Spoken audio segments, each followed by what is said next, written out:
So, Ran, we're going to learn that dance today. So, what did you see? What did you see watching? Huh? It's not his feet doing the dance. The feet are secondary. What's doing the dance is this area and his lower back. So this stuff is moving, and that allows the feet to move. So he's not thinking about his feet.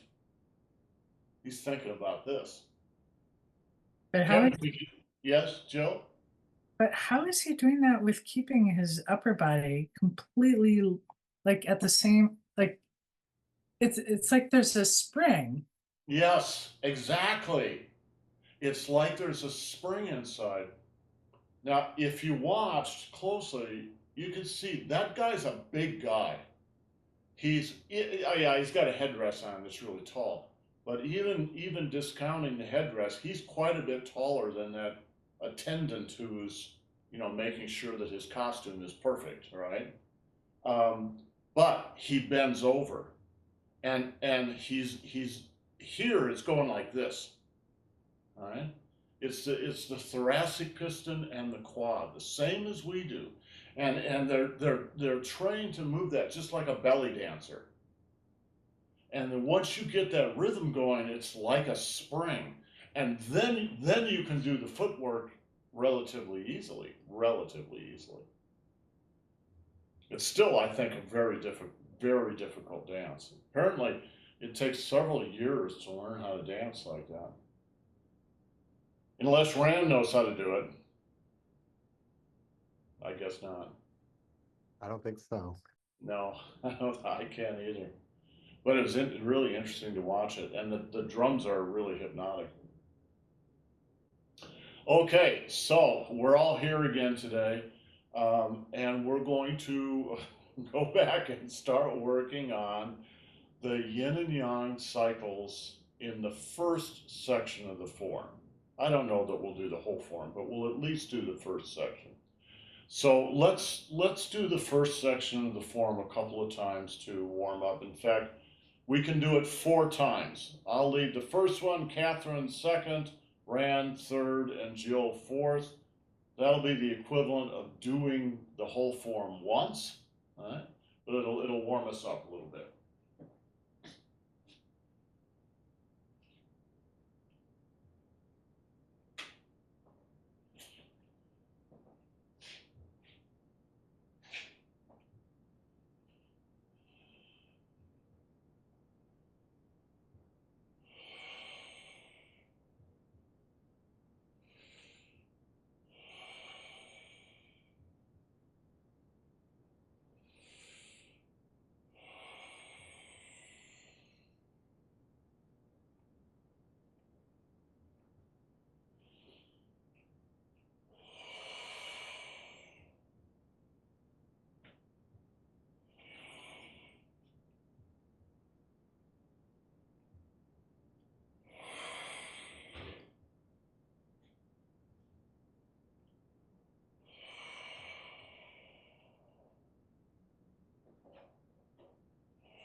Catherine.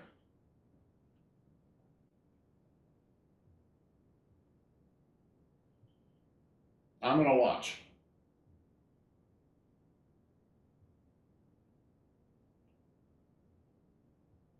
Sorry? Catherine, would you lead? Would you lead one?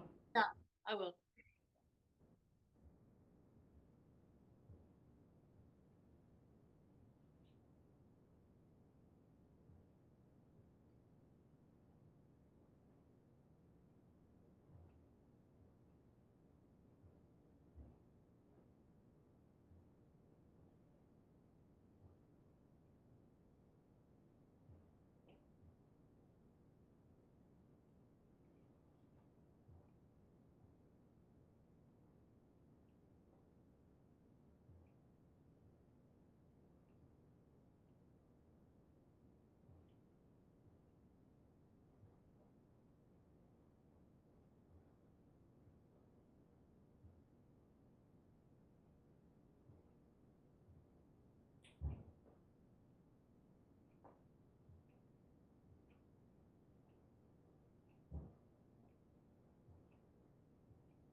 Okay, Ran. Okay.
And Jill.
Just relax.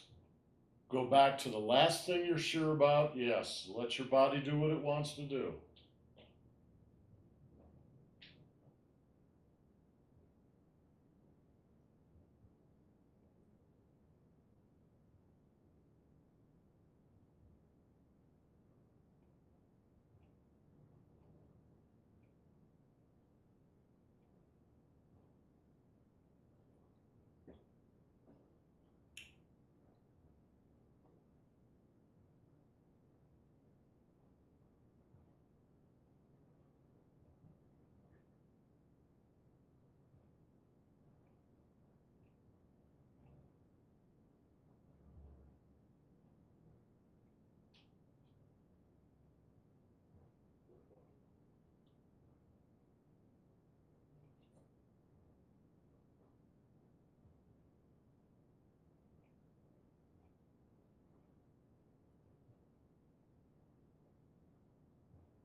Good. All right, I'm really glad I had Jill go last because I want to talk about something, and her performance was a perfect segue into that. Jill is no longer a beginner. She's an intermediate student. In fact, you all are. All right, so you're all doing well for intermediate students. But if you want to get from kind of where you're at to where you could go, you're going to have to do something. And I'll tell you a story. I've probably told you this before, but I'll just tell it to you again. When I was practicing with Master Jean in the group, so the public group sessions, it didn't matter. I can remember days that were over 100 degrees, that were 105 degrees down on the music concourse in Golden Gate Park. I can remember days that were in their 20s. It didn't matter to him. And therefore, it wasn't going to matter to you either. All right? And we would start the class, and he would go, okay, you guys do a 24. Malcolm, you lead, or Michael, you lead, or Brian, you lead. And we'd get down, and he'd say, okay, very, very good. Do it again. All right, so we would do it again. You know, good, do it again. So we would do it again, the whole form. That would take about 45 minutes or so. Then we would have a little rest, and he'd say, okay, 83. Do the 83. All right? Okay. Do it again. Okay. Do it again. Do it again. All right? 83 takes about 25 minutes to do, so that's an hour and a half. And he was just merciless. And there's a reason that he was merciless, right? Because we were all like you guys are. We were all, promising intermediate students. There's only one way to get from where you are to where you could potentially go, and that's to practice. And I mean practice and practice and practice and practice. So we just watched those Zauli dancers. I'm sure that when they're learning, so the older teachers are going to teach the young people. There's probably only a half dozen young people in the whole little community there that want to do that. Out of that half dozen, only one will end up being a dancer, because it's a single dance. And what'll happen is you'll start teaching, and first you do things. I can imagine that the first thing they teach them is just bounce on your feet, just bounce, right? But not for 30 seconds. Just bounce for half an hour, right? And you probably do that for three or 4 months, and then step by step, you begin to learn what is really happening with the body in that dance. And it probably takes, so I've read, it takes several years to get to where you can even do it, much less do it very well. And they have to practice every day. Every day you have to practice for an hour. And that's basically what you have to do if you want to go from where you guys are to where you could go. Not necessarily have to be an hour every day, but you should do this whole form. You guys all know this whole form, I believe. You should do this whole form. Try to do it 3 times a day. For sure, do it once a day. Jill was running up against the problem that everyone faces when they're kind of at this stage. You haven't practiced enough that it's automatic. And therefore, you start relying on your brain to remember. And the problem is this brain is not going to remember. What it has to remember is your body. And there's only one way to get there, and that's practice, practice, practice, practice. Jill, am I right? You're right, but there's actually an additional complication, is that because I had it, at one point I had it automatic, and I'm relying on that. I had it once, but it's been too long that I've not practiced enough. That's why you have to practice every day. Yes. Every day, at least once, just to keep some continuity, but preferably 2 or 3 times. Just make it part of your daily practice to stay in practice. All right. I see. I bet Kevin has seen some of these too.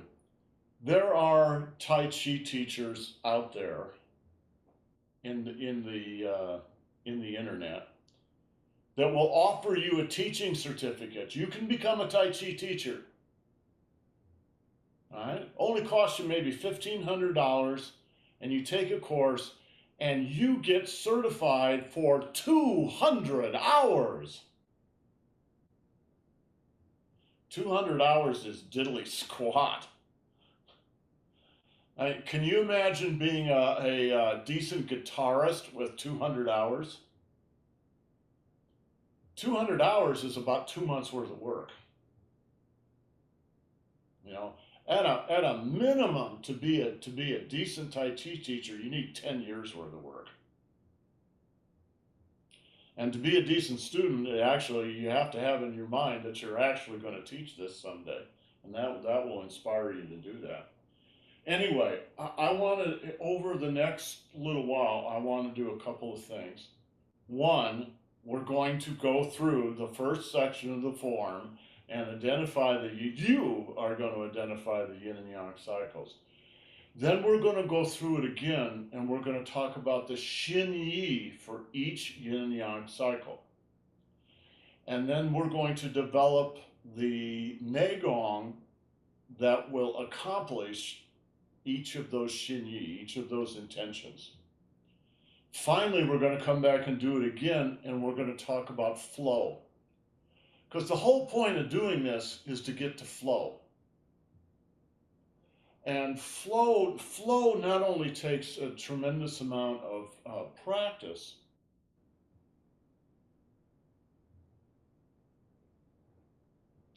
it also takes something else. It's a little hard to put your finger on it. Let me say something about what we just watched with the Zauli dance.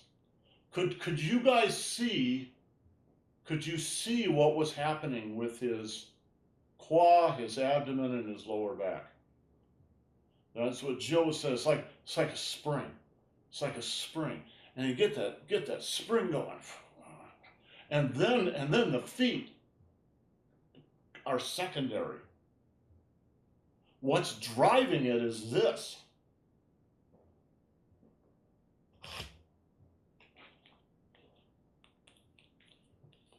Right? You can understand that science. You can understand, okay, this part fits in this part, and then this goes, right? But to go from that to actually being able to do it with that sense of flow that he was doing. Let me show you something.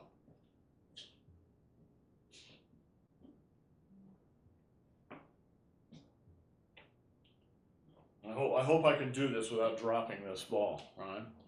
I think last week or the week before, I mentioned something about you can consider the body as a series of balls. So the danshan in the abdomen is the primary ball, but the chest is another one, and there are others too, right? Then the question is how do these interact? Right? Well, they can come together, they can separate, but they can also actually go into each other. These are hard balls, but imagine that they can literally blend in together and then separate again. That's essentially what he was doing.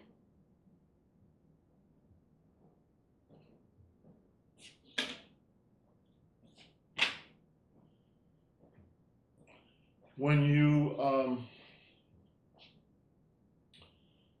you understand the science of this stuff well enough, not just in your head, but in your body, then you can start feeling those balls. You've got 18 balls in the body, not just 2. There's 18 of them. 12 of them are in your limbs. All right? And then 6 of them are up and down the center of the trunk. So we were just talking about 2, the two big ones. All right? But just watch a move like this.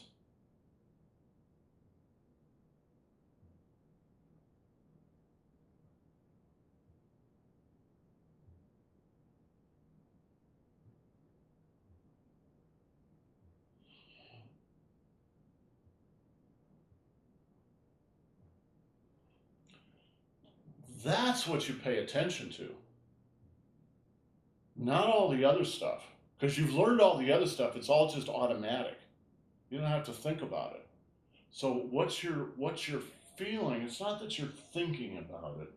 It's that you're feeling this condensation and then this stretching open again. All right? The upper ball and the lower body condense into one. Then they stretch into 2 again. 1, 2, 1, 2, everything rests on that foundation. So if that 1 and 2 looks like this, I'll come up close to the camera. If it looks like this, it's pretty weak.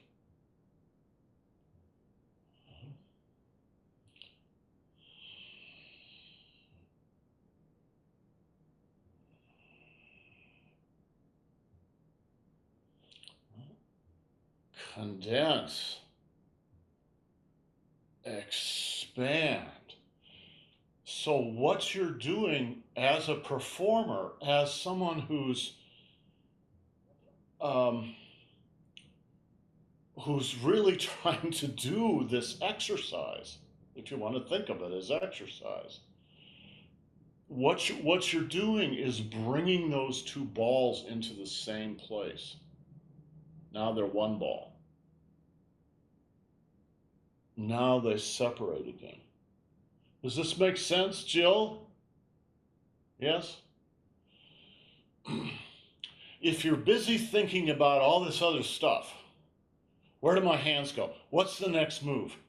You will not be able to focus on that. So that's why that aspect of what we're going to do probably needs to be a little bit in the future. But it'll only happen in the future if you practice now and just make everything automatic. All right, the first move.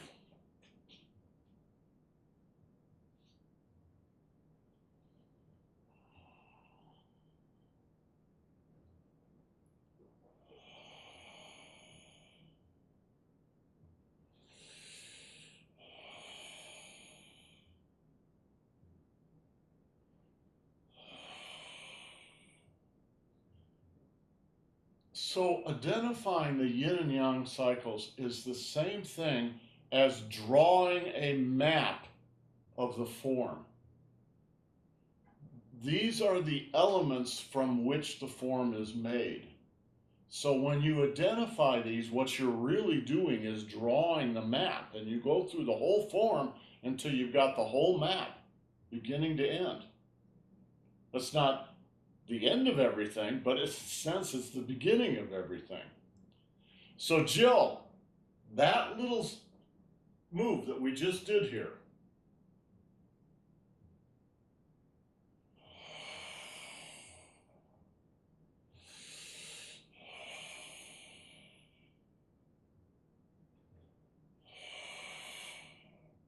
tell me the yin and yang cycles.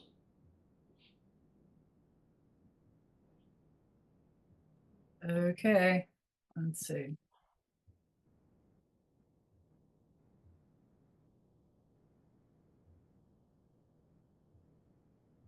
Wait, do you want me to say yin yang, or how do you want me to do that? It's up to you. Okay.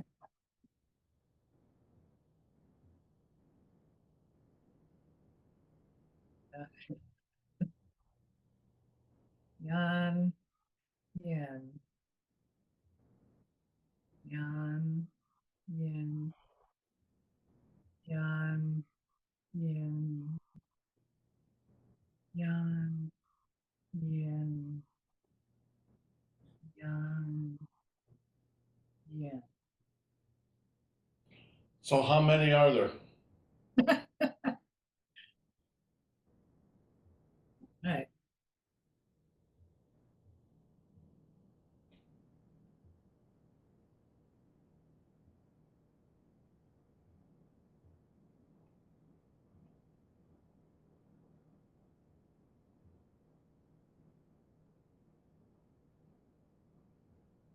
Oh, I just counted 4, but I seem to recall that there's 6.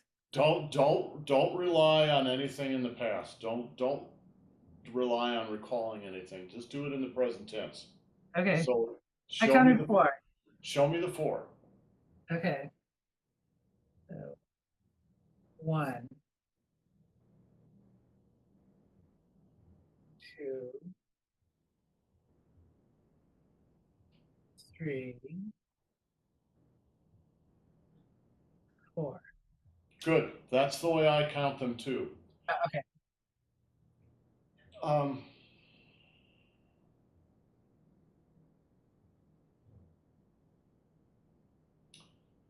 This is difficult. It's difficult to talk about because you don't do this in words, right? So you're trying to reduce complex movement to words, and that can be a little tricky sometimes.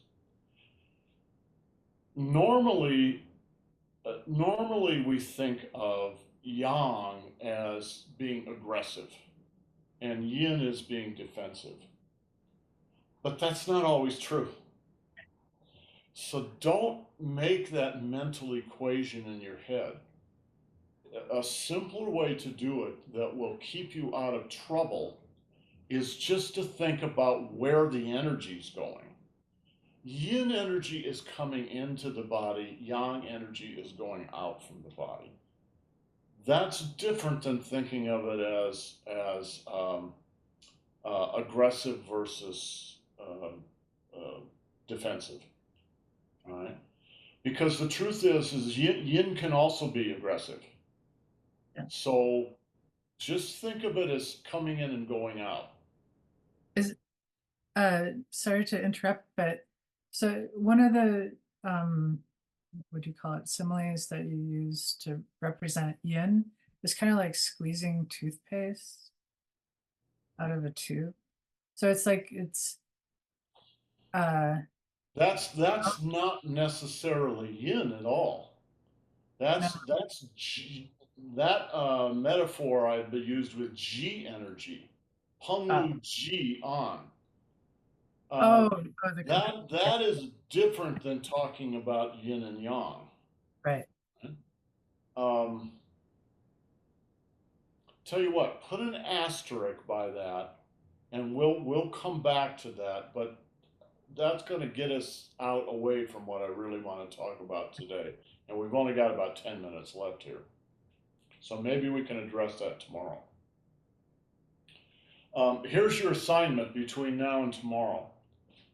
Work on the first 2 moves, not just this move, but the next move too, today, all of you, and see if you can identify the places where the energy's coming in and the places where the energy's going out.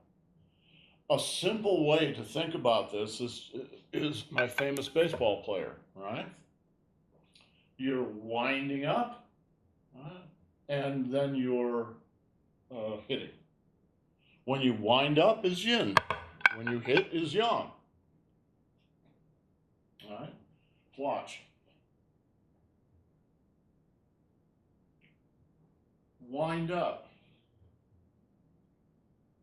Hit. So I probably shouldn't even use that metaphor because hitting's so aggressive. All right? Energy comes in, energy goes out. Energy comes in, energy goes out. Energy comes in, energy goes out. Energy comes in, energy goes out. Whether energy is coming in or out of your body is not determined by the relationship between your hand and your body. That can be a little tricky too, right? Watch.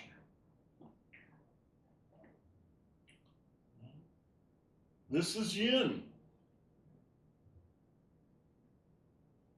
Yin. Yang. Right? The yang actually seems like it's coming into the body, but think of it this way. Right? It's going like this. And it's going like this on the other side. It's just both happening at once. I hope that makes sense. We can address that tomorrow if it doesn't make sense to you. It's not about the relationship between where the hand is and the body. It's about whether you're coiling up or you're uncoiling. Right? You're coiling up, you're uncoiling. You're coiling up, you're uncoiling. You're coiling up, you're uncoiling. You're coiling up, you're uncoiling. Does that make sense? Catherine? Yes? Okay. Each one of those pairs of coiling up and uncoiling, that's a yin and yang cycle. Now you can probably see how you also need to understand what the Shin Yi is, the mental intention of each of those. If you don't know the Shin Yi of a yin and yang cycle, it just sort of gets vague. All right, watch.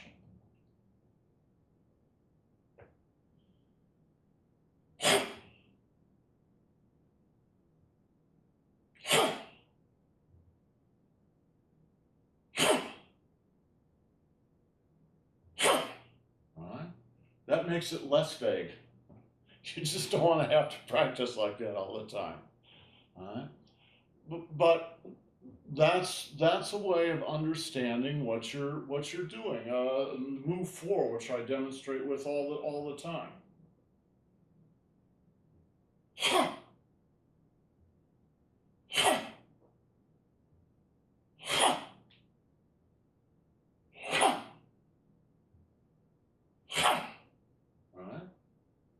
Each of those is a wind up and then a deliver, bringing energy in and then shooting energy out. And each of those is a yin and yang cycle. But the difference between you and me is I understand what each of those is for. So it's obvious to me.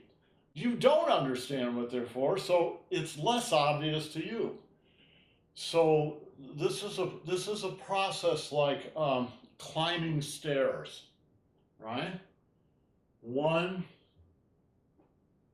2, 3. That's what you have to go. A little to the left, a little to the right.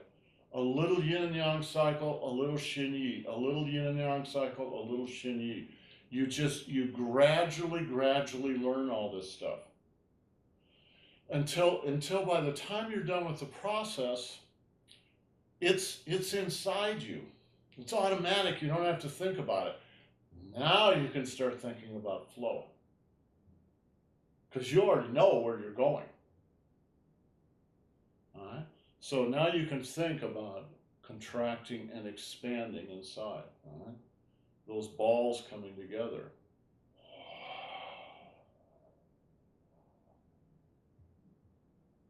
For instance. All right, any questions? Okay, work on this, work on the first 2 moves.